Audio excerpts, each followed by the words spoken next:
A reunião realizada na Câmara de Vereadores de Teixeira de Freitas discutiu a liberação de novos loteamentos e foram apontados problemas aí com relação a loteamentos irregulares. Outro assunto são as casas liberadas pela Caixa Econômica Federal em bairros com infraestrutura. Segundo o que foi discutido, com infraestrutura precária. Essas casas estariam com infraestrutura precária. As autoridades acreditam que a cidade precisa desenvolver com planejamento para que a população não sofra aí com a falta de infraestrutura que vem ocorrendo aqui em Teixeira de Freitas. Bom, o SBN Manhã traz agora duas opiniões sobre as discussões realizadas aí nessa audiência.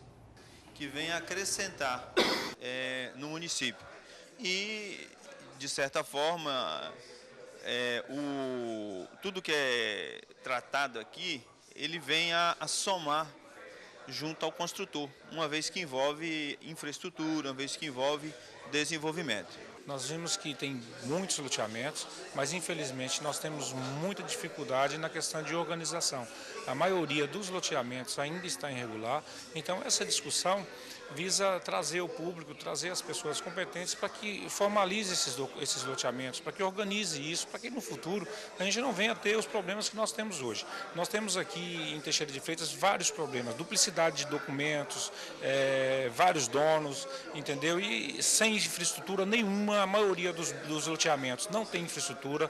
Nós temos aí loteamentos, condomínios com projeto do Minha Casa Minha Vida, sem uma escola, sem área de lazer. Então a preocupação da Câmara de Vereadores é esse crescimento desordenado, que nós temos que organizar esse crescimento de Teixeira de Freitas. Haja visto que Teixeira hoje ocupa uma posição entre as 10 cidades da Bahia, né? Então nós temos que organizar, essa é a preocupação da Câmara de Vereadores e por isso o porquê dessa audiência pública. 8h51, o Fábio Dalorto é empresário do ramo da construção civil, participou, né, Fábio? Participei. Dessa audiência. Qual a sua opinião lá sobre essas discussões? Pois é, esse é um assunto que vem se arrastando em Teixeira de Freitas há algum tempo. Inclusive em 2011, se não me falha a memória, foi implementada uma CPI para discutir essa questão de alguns loteamentos que estavam irregulares.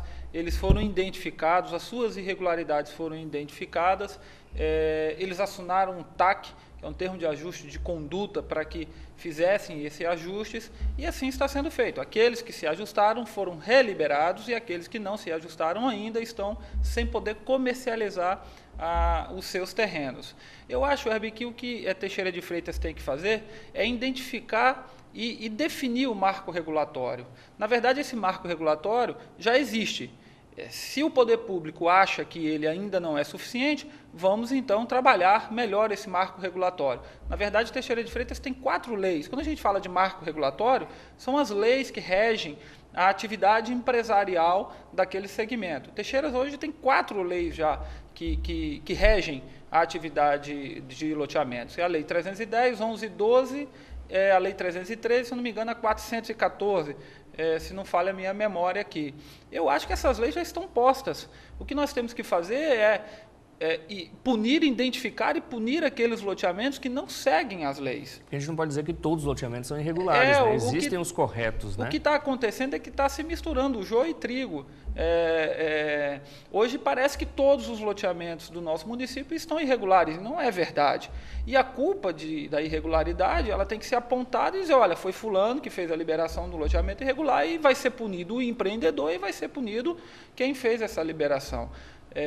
O que não pode se fazer é a todo momento se criar uma onda de dúvidas, e aí o investidor que trabalha com planejamento, que trabalha com cronograma, ficar sem saber o que fazer. Eu disse, inclusive, isso ontem na Câmara. O investimento num loteamento, na área imobiliária, ele é um investimento de longo prazo. Quando eu decido empreender naquele segmento, eu faço um planejamento de 4, 5 anos.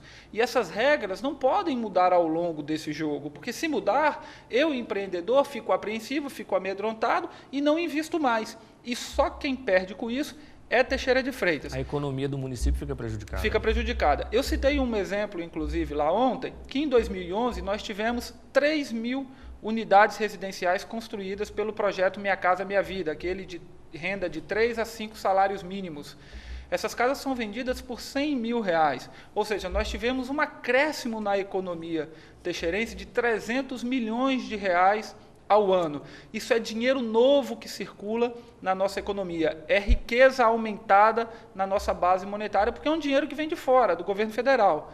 No ano da crise, 2011, 2012, essas unidades caíram para 1.500, ou seja, nós tivemos R$150 milhões a menos circulando na nossa economia. Teixeira de Freitas ela passa por fases de crescimento econômico e o que vem alavancando o crescimento econômico nosso nos últimos anos é o setor da construção civil. E nós não temos perspectiva de um outro setor cumprir esse papel agora. Agora nós temos que ter a consciência que é o setor de construção civil, que é o setor imobiliário, que está fazendo com que a nossa cidade continue crescendo. E o setor tem que ser tratado com carinho e com respeito. Esse assunto